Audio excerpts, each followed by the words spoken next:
Hey, how's it going? It's Liv. So, okay, we're continuing with making an RTS.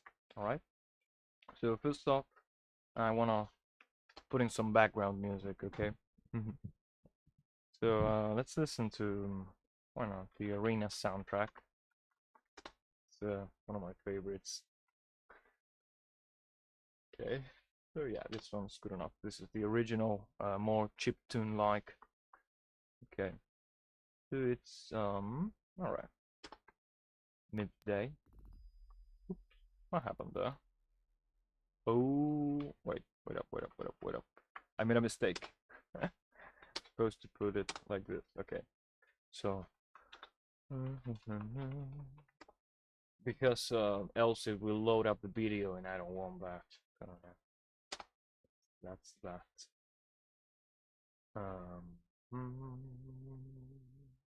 Is that okay? Yes, it is. All right. Okay. So, continuing with our RTS project. Artron. I'm gonna open up two tabs here. So I can use one for writing code and another one for testing it, right? So let's just see what do we have, because I don't quite remember. Okay.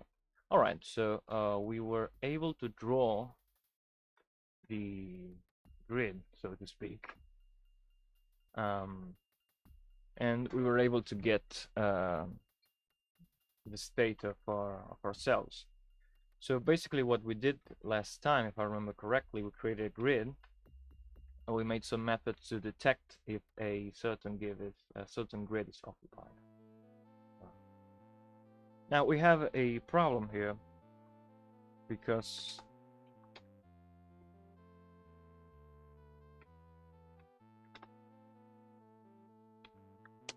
the problem we have is that one, we're creating the grid based on the size of the terminal, which is not very smart on my part.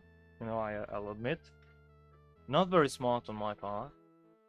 And to boot, we're always dealing with world coordinates, right? So at some point it might be convenient for us to have local positions as well. The problem is local coordinates for the grid is that how could I explain this? So, I mean, you would have, say, a large map, and if you're looking at that map, you know, multiple screens, then you know you want to find an absolute point in that grid. You find it through world coordinates. But if you want to find a position relative to your current Bufrostrum, then you sort of need a local position. But I mean, because it is finding a position relative to the, how do you say, to the frustrum, to the Bufrostrum, actually that would have to be calculated, right? So, yeah, I guess I'll work on that later. So what we want to do now, I suppose, is we want to sketch out the canvas class so that we can just have a drawing method for whatever is on screen. And we want to have entity. And I suppose I will make scene as well, so we have some definition of what frustrum is. So, okay, let's just work on that. So it's going to be scene PM, canvas PM, and entity PM. All right. The first one, I'm not going to do much with it, this one yet. And again, I don't need the shebang, I'm just adding it just because. So this would be scene. And for now, it's only map data and frustrum. For now, it's going to be just that, and it's going to be a very vague definition of it. Okay. So I'm just going to do the boilerplate here real quick. the documentation boilerplate, okay?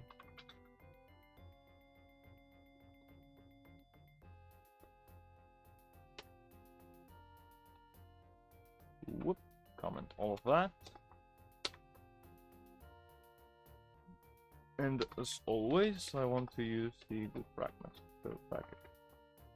Scene, use strict, and use warnings. Okay. And I suppose I'll just add this one real quick, because I don't think I'm gonna be using any of my libraries for this, but it's always good.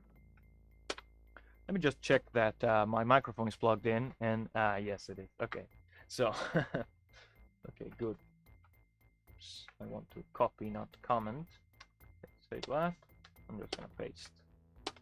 Okay, so now I have to sort of figure out which one is which. And okay, so that was a mistake.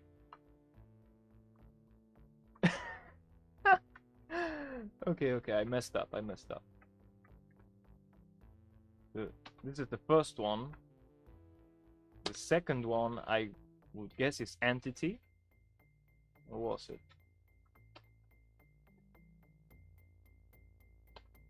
Units and buildings. The last one will be canvas, if I'm not mistaken. And if I'm mistaken, I'll just change it up. Drawing methods. Okay. Let me just close this real quick. Okay, no, so canvas. Okay.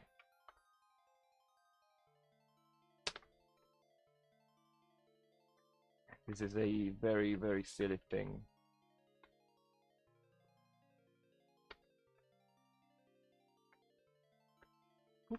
And okay. So these are the three classes that we have to work on, okay? And let me see what I want to start with. Well, I guess first off we want to define our frustum. So we're just going to make it static for now. It's going to be a small 16 by 16 square, you know, and we're going to be working with that, and our entire world is going to also be 16 by 16. So that's that. But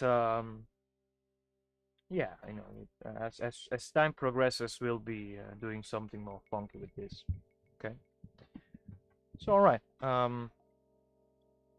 I guess I'll just do it as global state and see from there.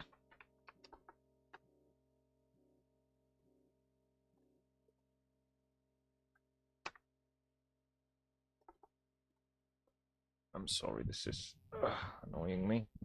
Okay. All right. So, if I can move the microphone there. Okay. So, I want to have frustum X, frustum Y. And like I said, it's just going to be 16 by 16.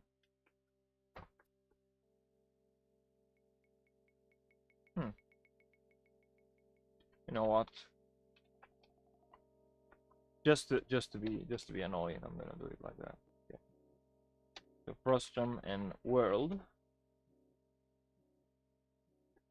So this would be the size of what we can see and the total size of the map. For now, it's going to be just small, so I can test things out, and then we'll get funky with it. Okay. So now I'm gonna say local position, and for now that is going to be 0, 0. And then as we have a bigger world, we'll have to modify this in order to say, you know, to offset our readings of the grid, right? So we'll calculate local positions relative to this, right? Okay. So, and that's about that. I'm just gonna write some getters so we can have frustum. Let's just return hash frustum. Okay. this is boilerplate, okay, 100% boilerplate, but yeah. I guess I should do it like this actually, just so we're clear on what is what.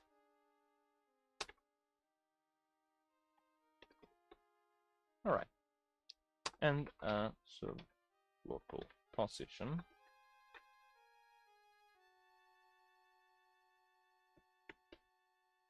All right, so that's good. Another thing I want is to have a list of entities, right? So so I can list at least the entities that are visible. Okay, so right now all of the entities would be visible, but it would still be nice to sort of be able to tell which entities are in view.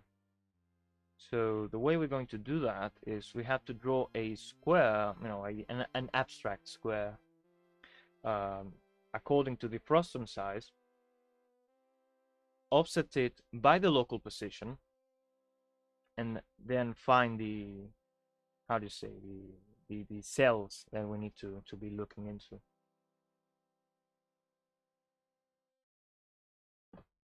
Is that okay? Yes, I think it is. Okay, so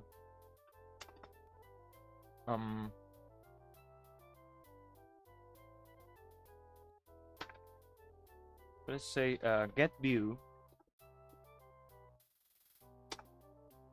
and what this should give us is 1. All right, cross x cross y going to be equal to a array the reference of frustum size. It's frustum or frustrum? Now that I think about it, I don't know, but English is not my first language, so I think I can get a pass there, right? Okay. I also need to get the world. Okay.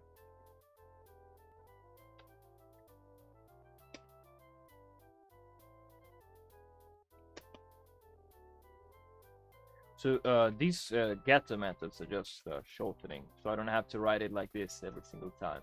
That's all it is. Okay. So all right, we have the view square. What everything that we can actually put on screen, right? So the dimensions of that view and the dimensions of our total world. We need to get our offset. Okay. I'm gonna say local off x. That's too long. L off. Yeah, that's nice. No, L pos. So L pos x, L pos y. All right. And we'll just take that from local position. Okay.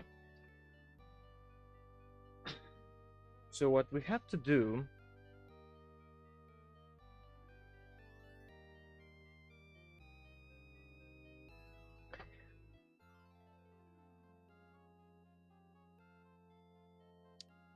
is have I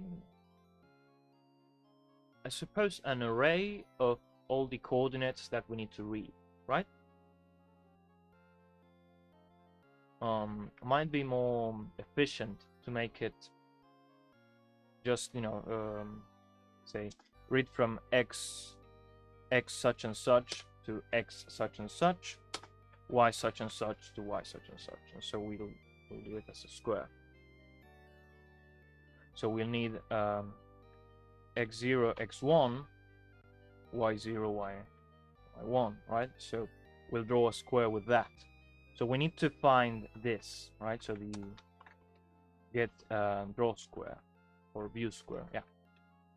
Get visible square, right?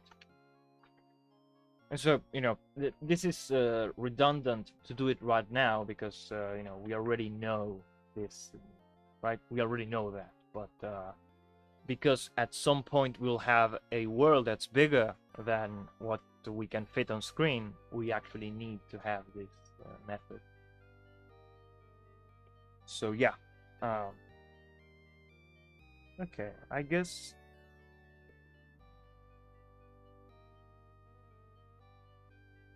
well, I should take the frustum size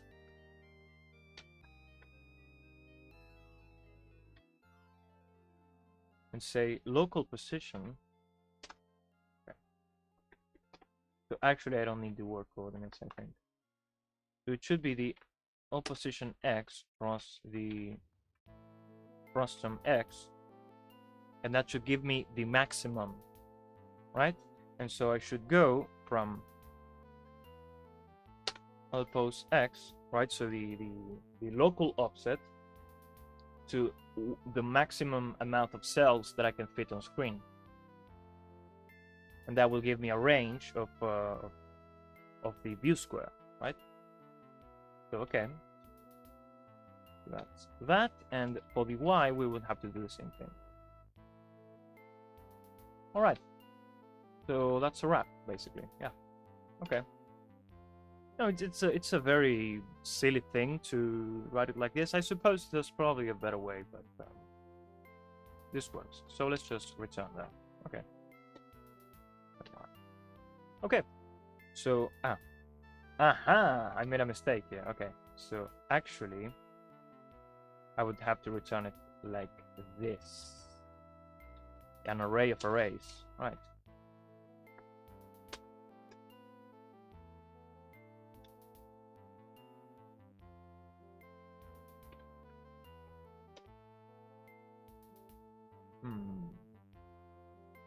Is the music too loud?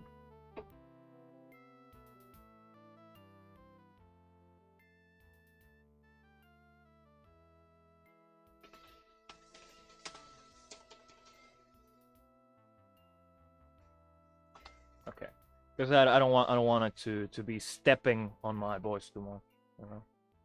Okay, so we can get the dimensions of the square that we need to draw, right? And within it we can know the coordinates, the world coordinates of the cells. So basically the local position problem sort of fixed. Okay, all right. So if we have to calculate the position of an entity, we can just do it how do you say, relative to this local position here, but it might not be what we want to do. I'm not entirely sure. So well, so let's actually do another getter and get ends in view. Ends in view, and I suppose this should give us a list of entities that that are within the view frustum, I guess.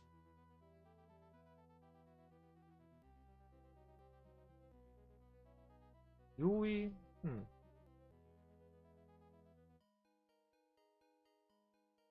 Well, I still don't have an entities array, so you know what? Oh, I mean, I can fetch it. I can definitely fetch it. Well, what the hell? Let's just use cell and okay, my frustum. Let's say get view. Okay. And then what we need to do for my actually I need to do y first. For my y, and this should go from frustum 0, 0. Actually, I need to, you know what, it's better if I subdivide this. let's say custom X, custom Y, right? So now I can just say tuk, and that's nice. Okay. So the minimum value of Y to the maximum value. Right? And I actually need to do that like that and subtract 1, and there we go. And that's too long of a line. Fine.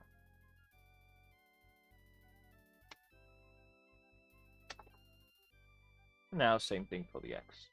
All right.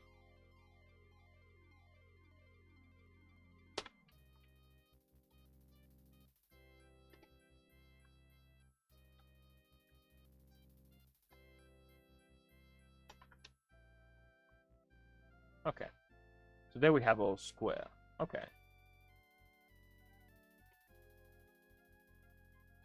So I guess the first thing to do is to get the cell, right? So my cell is going to be equal to cell grid, and now these X and Y are effectively work coordinates, so we can just fetch with those. Sub Y, sub X. All right.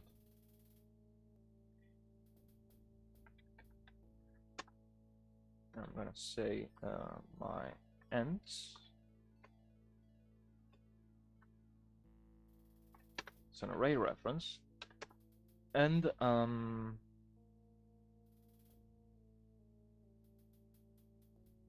suppose I want to make this the sub, right? So it could be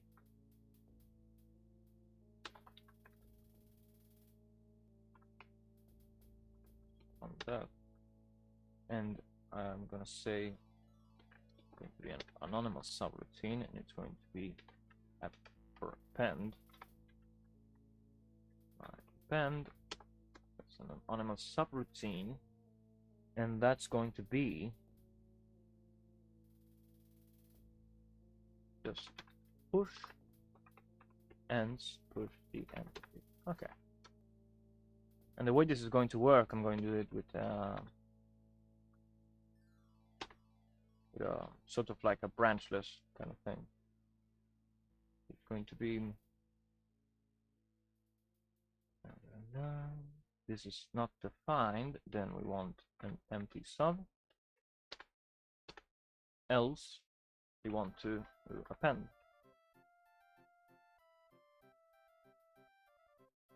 Okay, that's fine. I say proc. So it should be proc sub cell is occupied. So if it is occupied, then we'll append whatever is in there. And we'll have to set entity to cell occupier. Okay.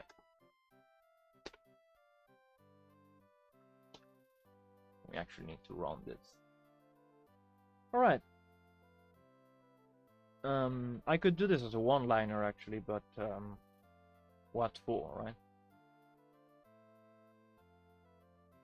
Okay, and that should be good enough. So let's just return and so entities. All right. Let's actually test this, you know, just to make sure that I'm not doing any silly mistakes. So use cell and use scene.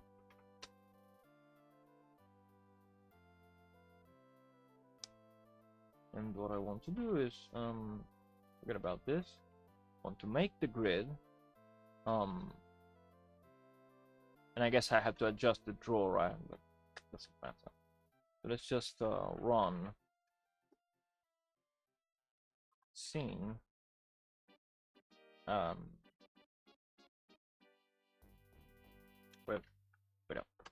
made a mistake here.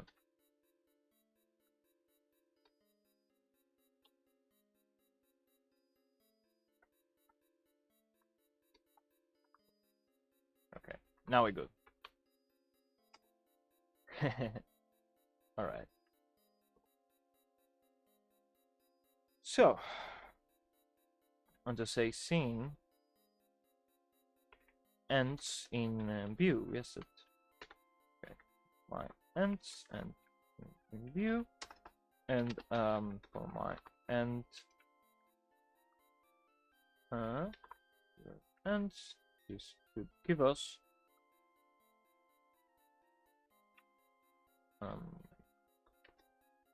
it should be nothing, right? So it should print out nothing.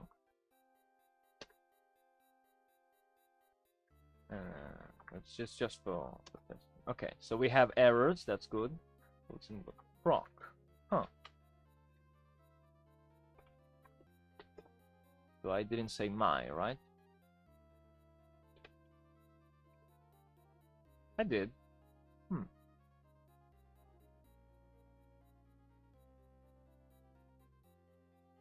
Okay, let me read this carefully.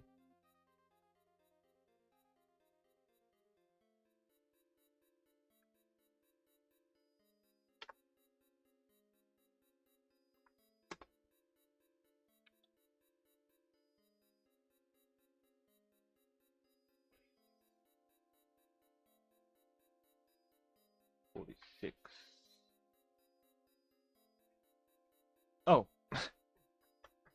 I'm sorry. Piece of reference that's right in the 78.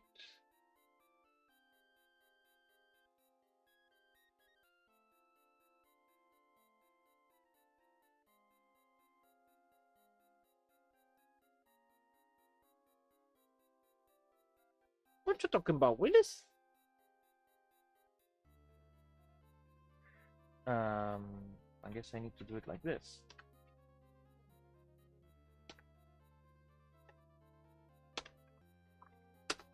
Okay, there we go. There we go. All right. So actually, I need to put this after draw.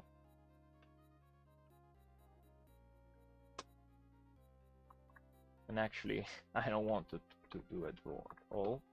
And it prints out nothing. So that's good. That means we've succeeded, sort of, so to speak. We've succeeded. So I'm gonna disable this printing. Here. Oh. Oh.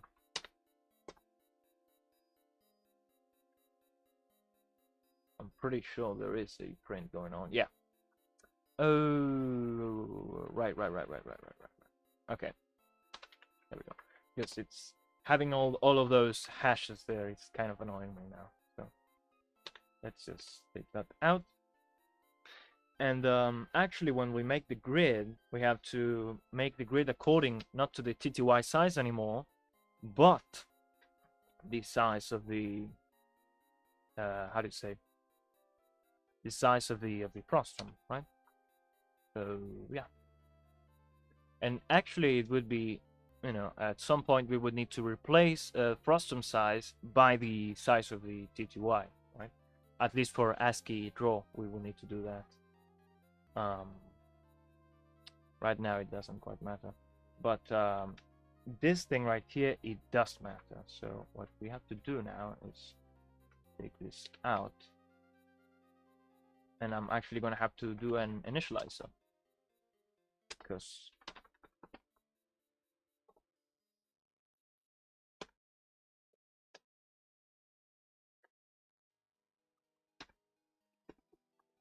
so the size of the grid should be equal to the size of the world itself, right? So, okay, want to do that. So here I should do scene knit, okay. Oh, yeah, because it's a subroutine. Okay, there we go. So now it's initializing that. So let's actually.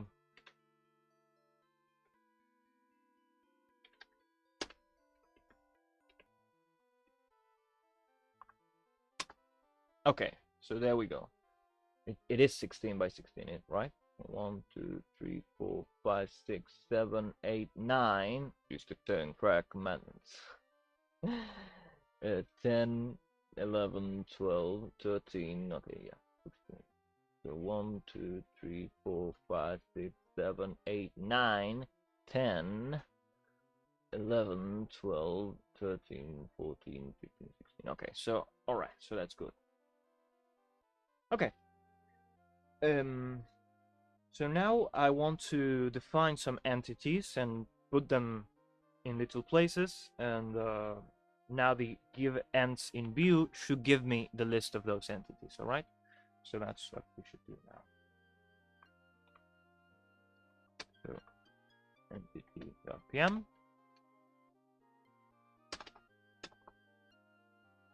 and well, what can now the question would be, what can an entity be? We need to define some types here. So let's say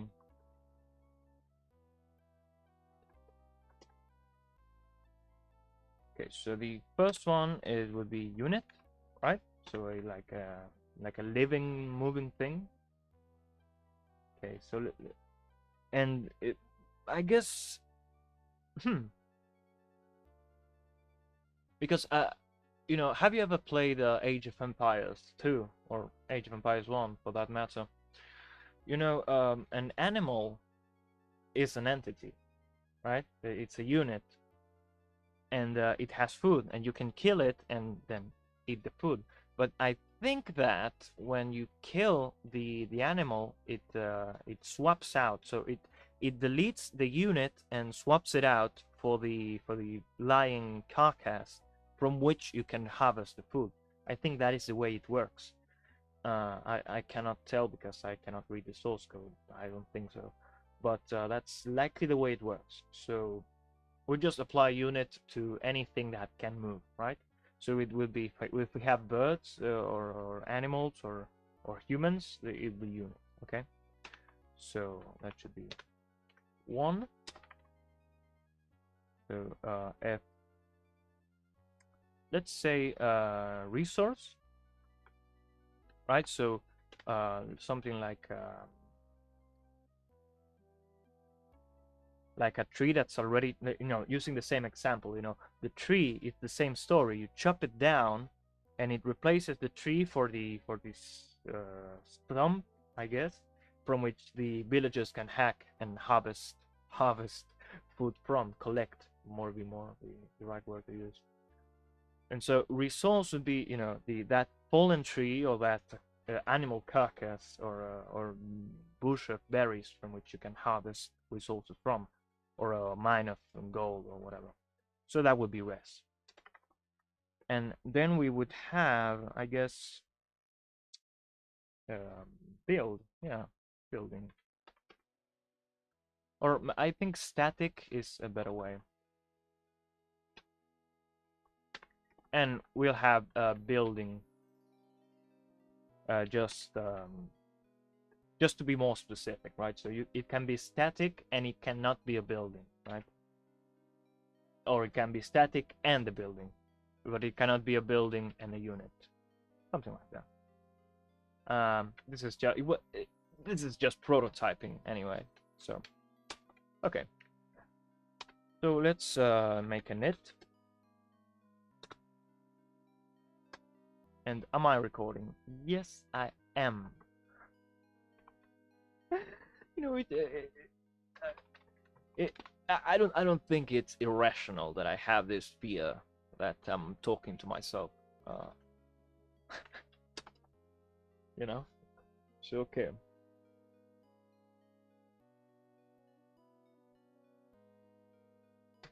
So I'm gonna say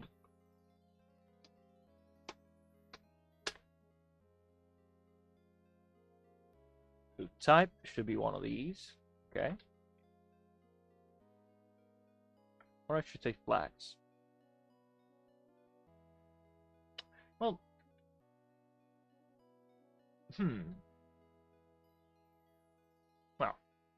well, we'll leave it at that type for now. All right. So we have those flags, and what else?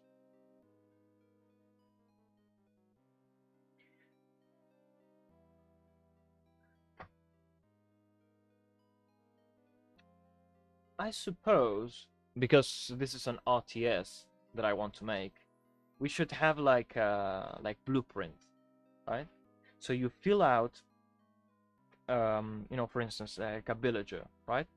And you fill out what their health and all of those stats are, and then you just pass that template to the constructor, and the constructor gives you an instance of unit using that template you provided. That would be, I think, the better way to do it.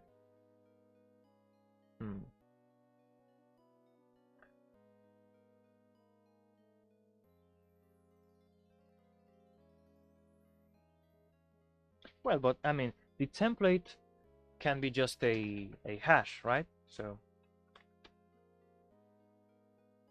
oops, not like that.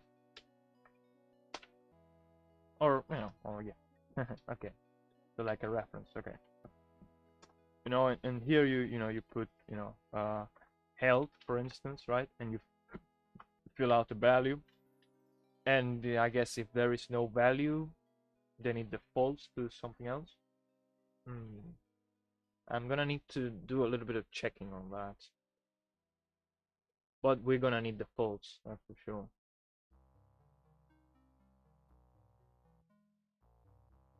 Yeah, all right. Let's do it through templates. And what I'm gonna do then is say ent template,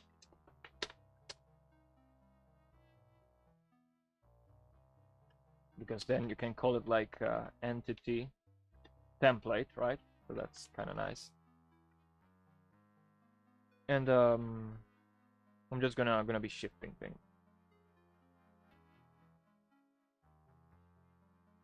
And okay, so first off, I need to define what the how do you say what the stats would be, okay? So, well, the first one we want is health, okay?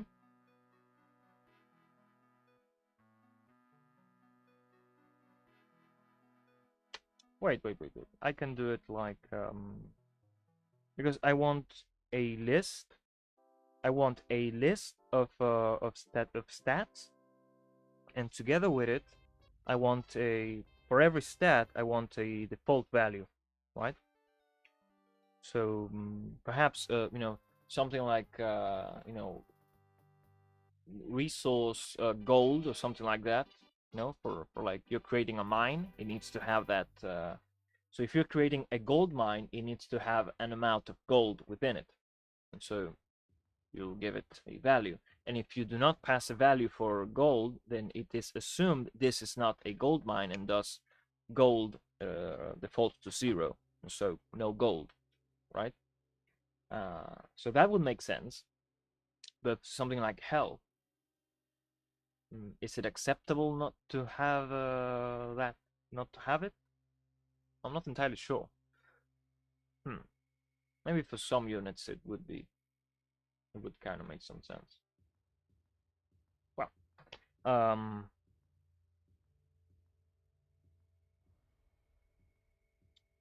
you know what? Let's just make a list. Okay, I'm gonna say stats. Let's do it like a list, and if we need those defaults at some point, we'll just add them later. Okay, so I want health. I guess I'm going to do two kind of armors. It's pierce and I don't remember how it's. But it's like melee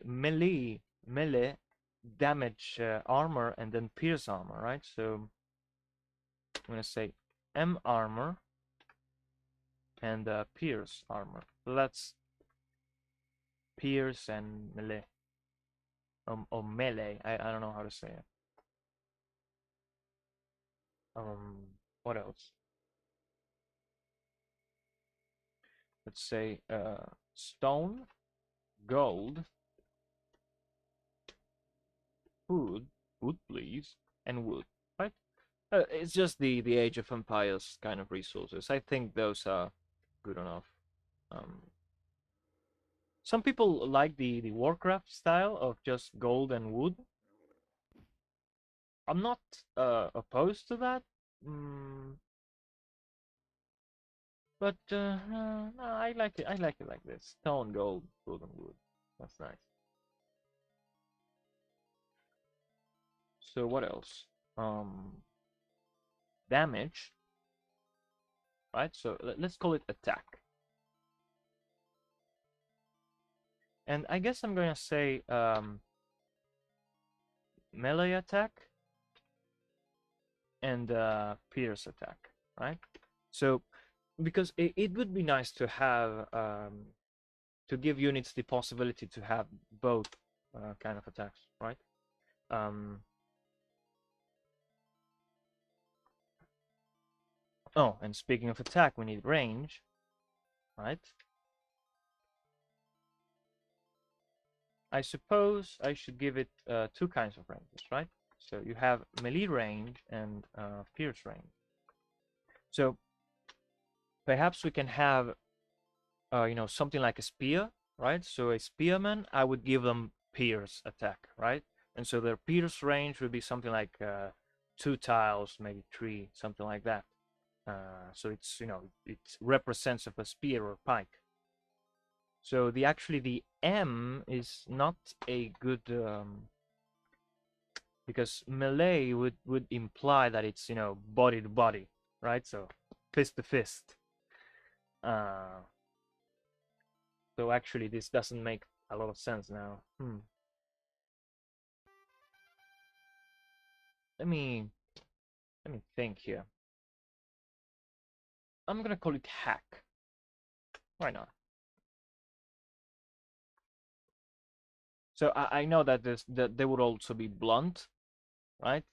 I guess I would count blunt among peers, right? Because blunt weapons, and this is, this has nothing to do with coding, but a blunt weapon can penetrate to armor, so to speak, because of the vibrations, right? So the if you have a metal chest plate and it's hit with a massive warhammer, that thing will vibrate and damage you like really really bad. It's actually kind of the point of using hammers and maces, I think. I'm not entirely sure, but we don't need to be too accurate because this is just a game. But it's nice to have things like that. So actually, you always see the gambeson, I think it is. So all of these padded cloth things they put underneath the armor.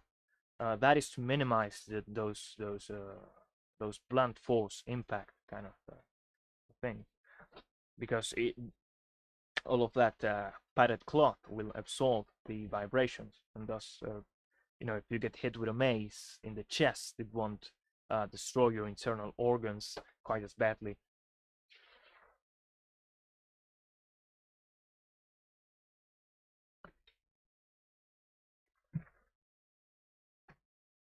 So I don't want to be like too crazy about this, but it's nice to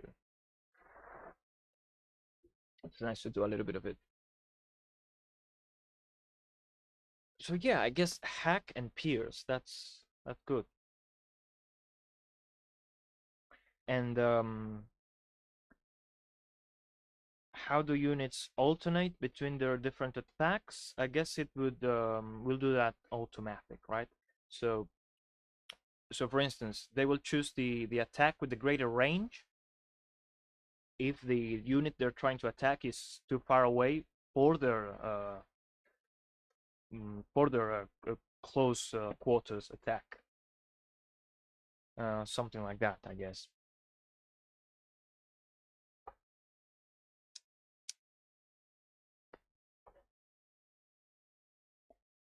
And yeah, something like a throwing axeman, right? That would be hack attack, right? Because you cannot pierce with an axe. At least I don't think so.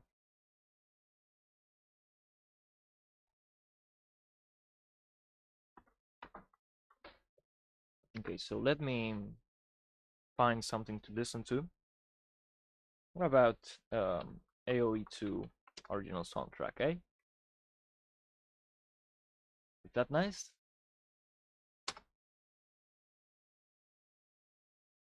Okay.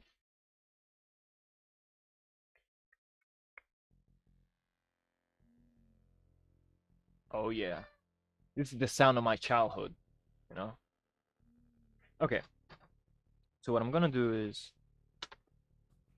my hash is gonna be shift and for my key in keys hash deref hash, we're gonna take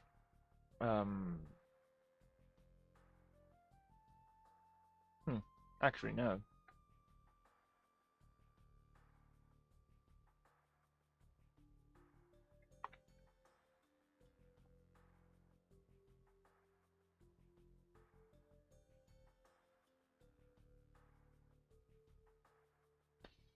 So for each one of these, if they are not defined, then we'll give them some value. If doesn't exist, the past hash sub the key corresponding to one of these stats, then we'll just declare it as being 0, right?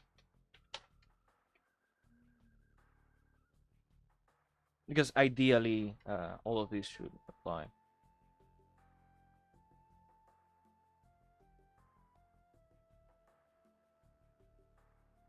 Now, you know what? I do need defaults. I do need defaults. Now that I think about it.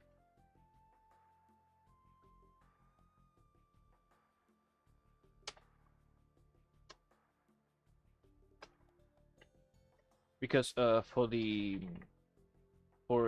and the attacks and the armor, it would make sense to have none, but for health, I would just make it that if an entity has 0 health, it dies, right? That's easier to make. Else you would have to be, whenever something has 0 health, you would have to be checking that it is one of those kind of entities that is allowed to die, you know? So yeah, better to just do it a little bit like this. Okay. All right. So health will default it to 1. Okay.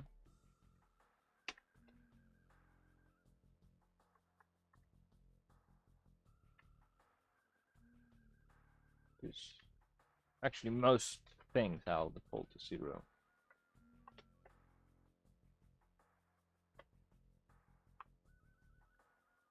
And range of 0, I guess, would be close quarters, right? The minimal range. Nah, I'll make it 1. And if you have 0 range, it is that attack is not available. Or now, if that attack would be available if you have an attack level that's greater than 0. So actually, no. 0 is minimal range. Okay. So I would give things a attack by default, or no?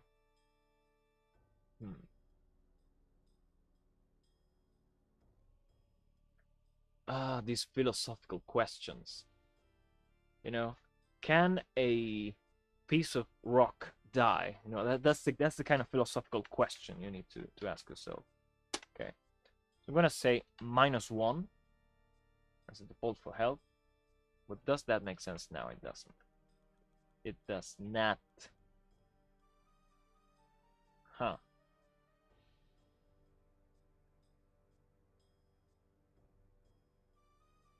I guess I would need, together with this, a attackable. So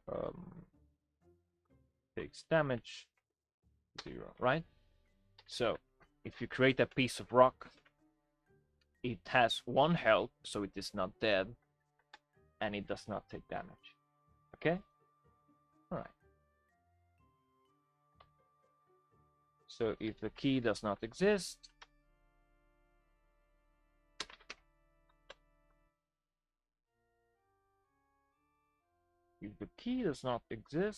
then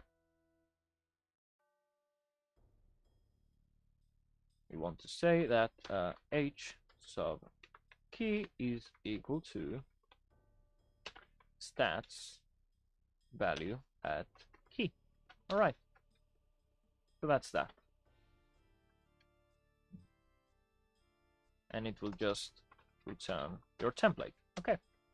So you can just fill out the fields you want to fill out, and that's that.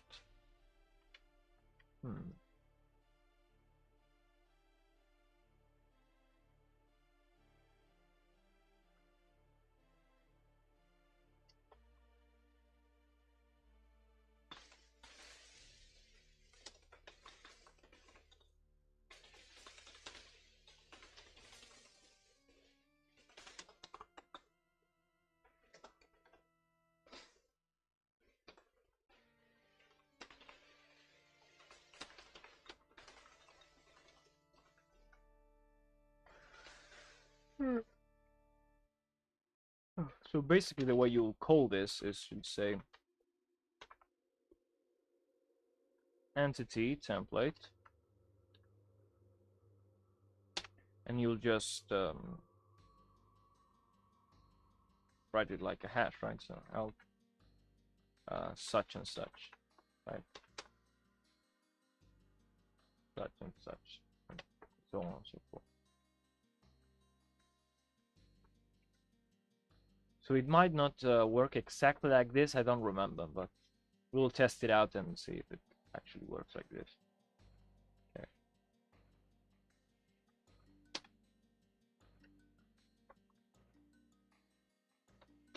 And so we'll do it like this. You'll have to create a template and then initialize from that created template. And that's going to be that.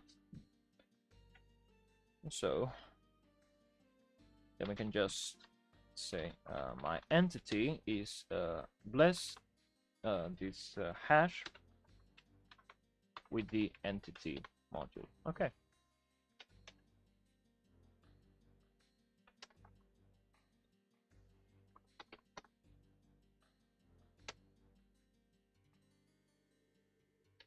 So the first getter that we need is dead. Let's be more positive, okay?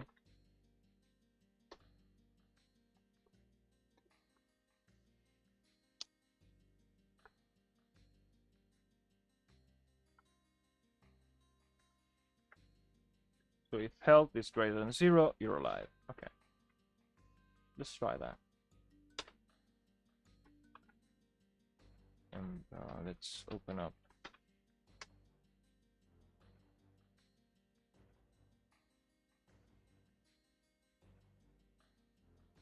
use cell, use entity. I want to say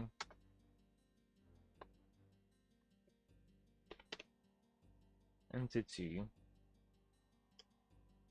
template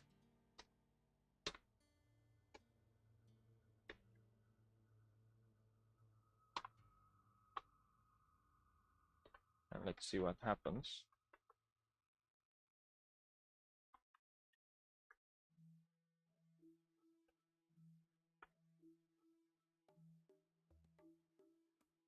And so now I can create multiple copies of this, right? So I can say entity init stats, and if I want to create another copy, I can just do it like this. Okay.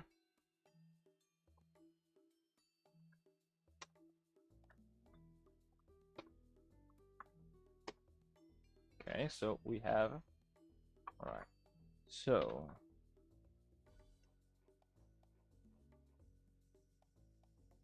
right, okay, so it's not, it's a weird way in which it doesn't let you do things with. Maybe I can do it like this, but I don't think so.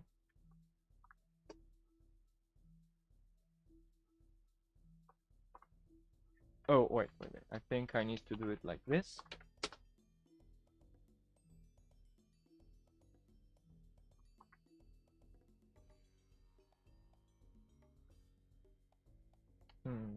I would have to build this H thing here from the past values. So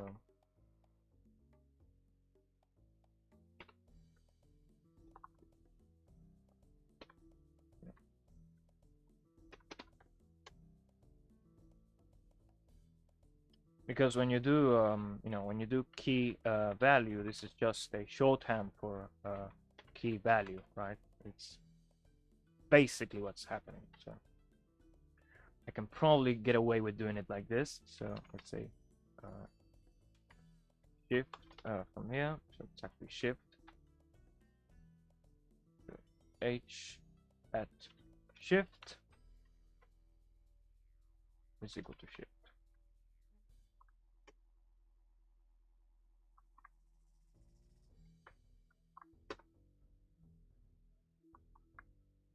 One. Not a hash reference. Okay. I'm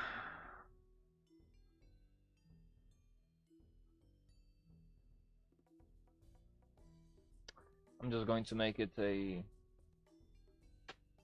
whatever.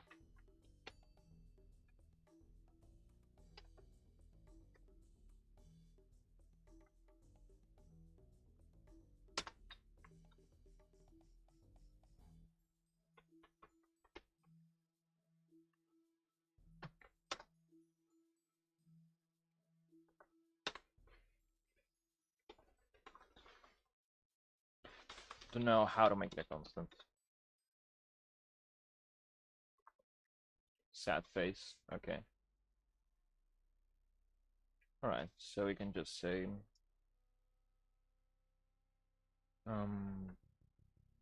defaults staff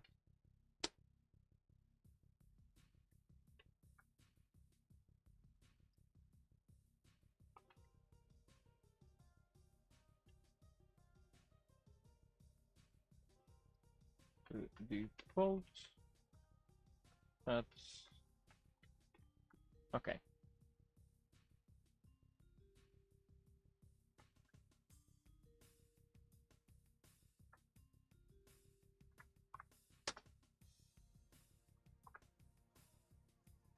Oh, there we go. Okay.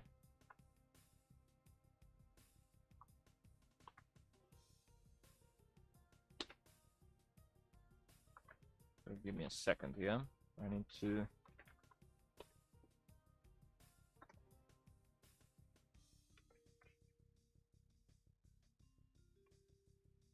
Right, because I'm doing the drawing first.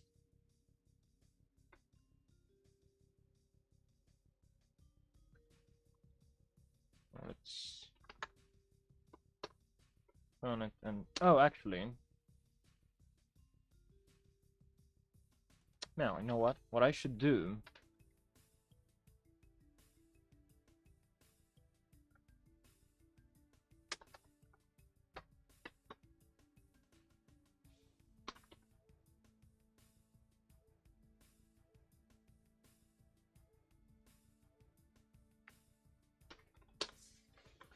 I should pass it a position, right?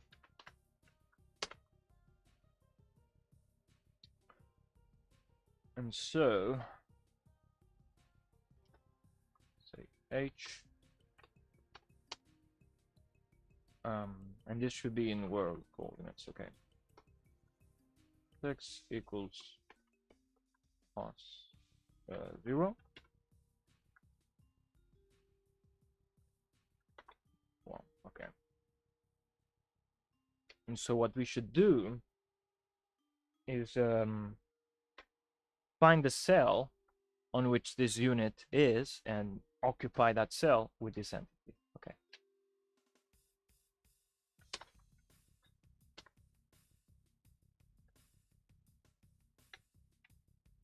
And that reminds me, I need a getter for this. X shift load X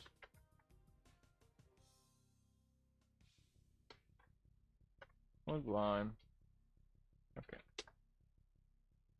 So I guess I should make a vector class for this. Might be more convenient, but you know, for now this is okay.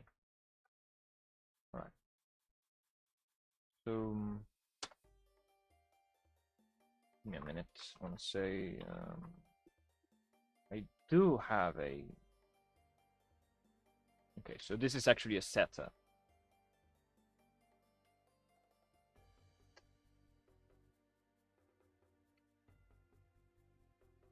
So that is okay. So I want to say cell grid pi with this entity, and oh yeah, I have to pass in the world. So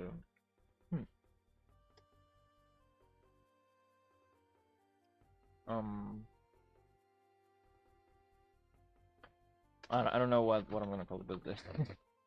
Let's just say move, so to speak. Okay, and let's make it like this, so I don't have to repeat these because this is going to be a little bit longer than I expected it to be.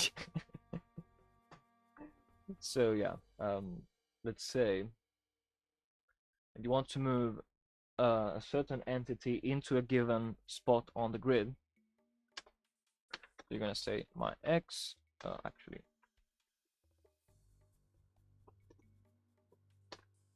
And X would be cell WX.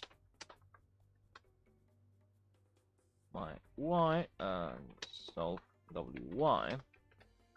And so grid at Y, at sub Y, sub X, occupy with self. Okay.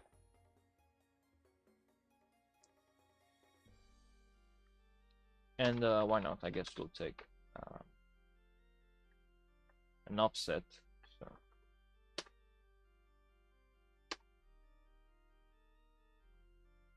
So if you want to move, we already have logic to do it. And I guess we need to check if the entity is within a given cell. So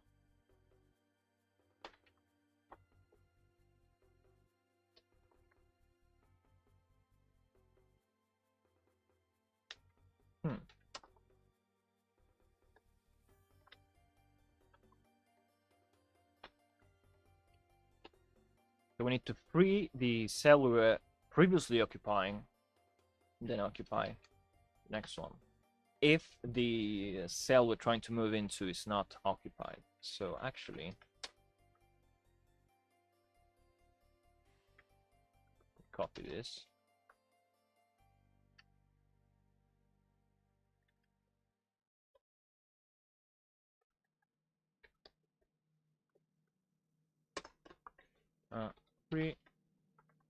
Previously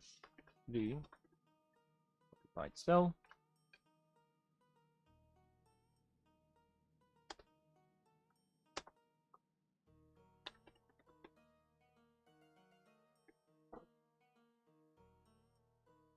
But there's a problem here.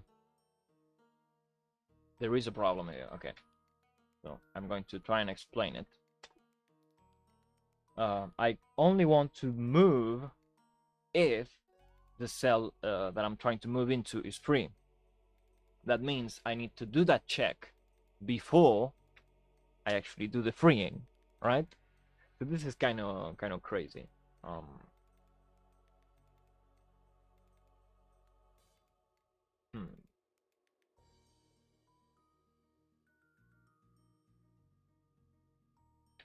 Well, that's fine.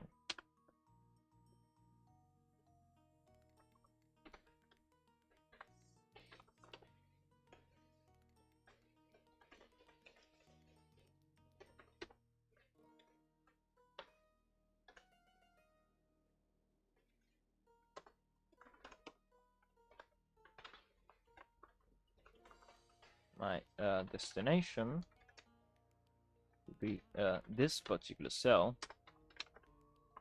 If DST 3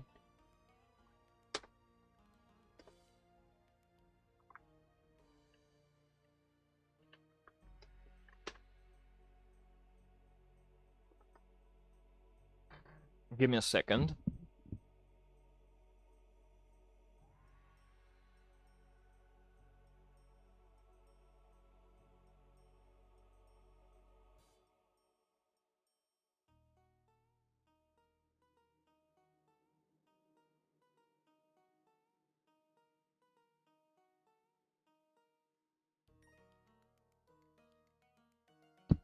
All right, sorry about that. Let's finish this. Let's finish this. Okay, so if we can move, then we want to free the old cell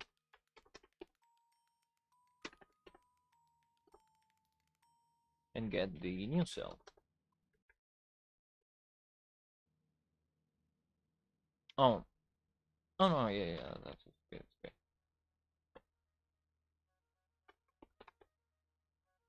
So occupy with self. Okay.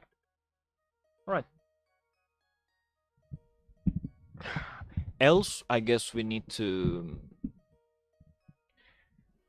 redirect the unit trying to move. We'll do that later on. And we do need to wrap these coordinates, the moving coordinates. We do need to wrap them to the world boundaries. Like somewhere in here, we're doing a little bit of that. Yeah, this very thing.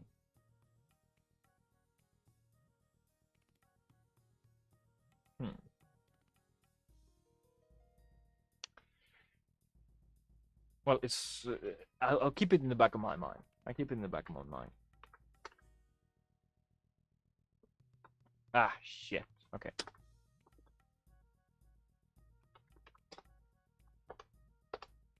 I have I did the suspend and I don't know how to recover from it.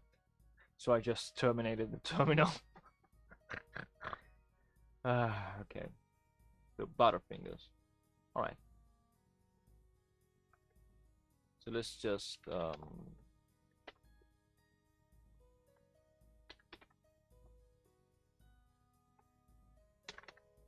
just stay in place and no.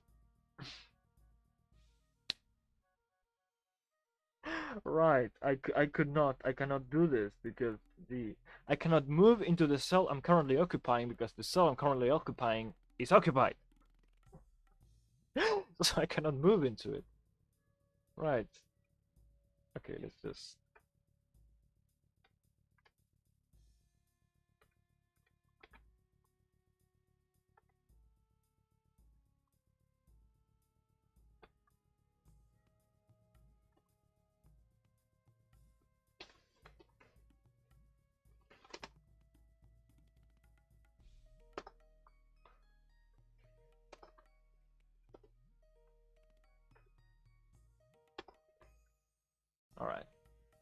all right, that's fine. That's fine.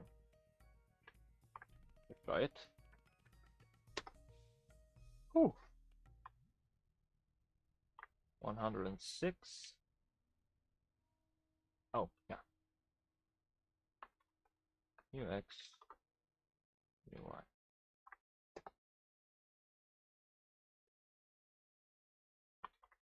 Oh, yeah. It's not self, this entity at this point.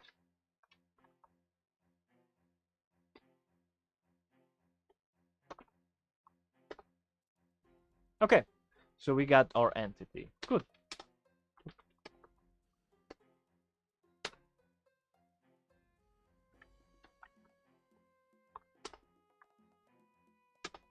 All right. So we have an entity and it's being printed out by this method. So ends in view works. That's nice.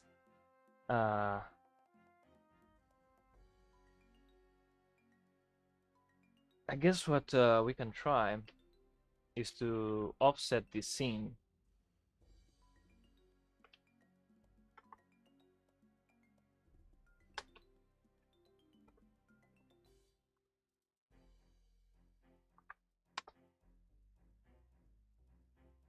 Right. So now I'm trying to occupy something that is not there. Problematic.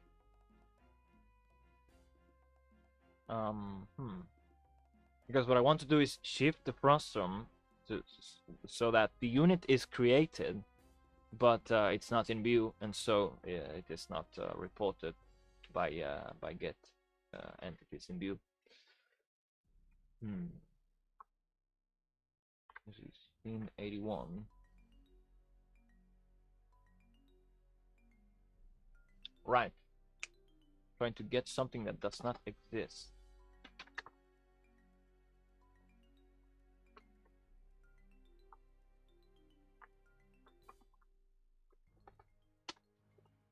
A second, yeah.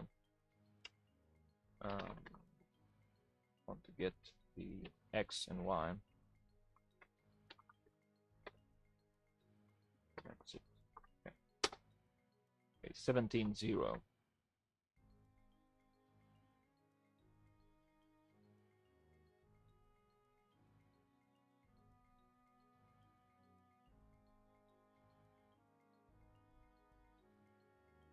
It shouldn't go up to 17, it should go up to 16. What's this?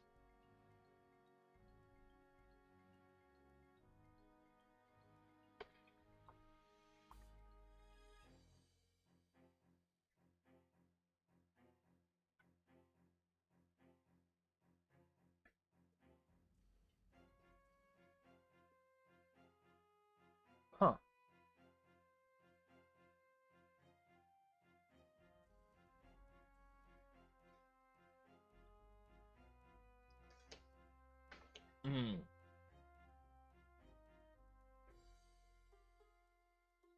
Right, at this point it should wrap around. What am I thinking? Okay.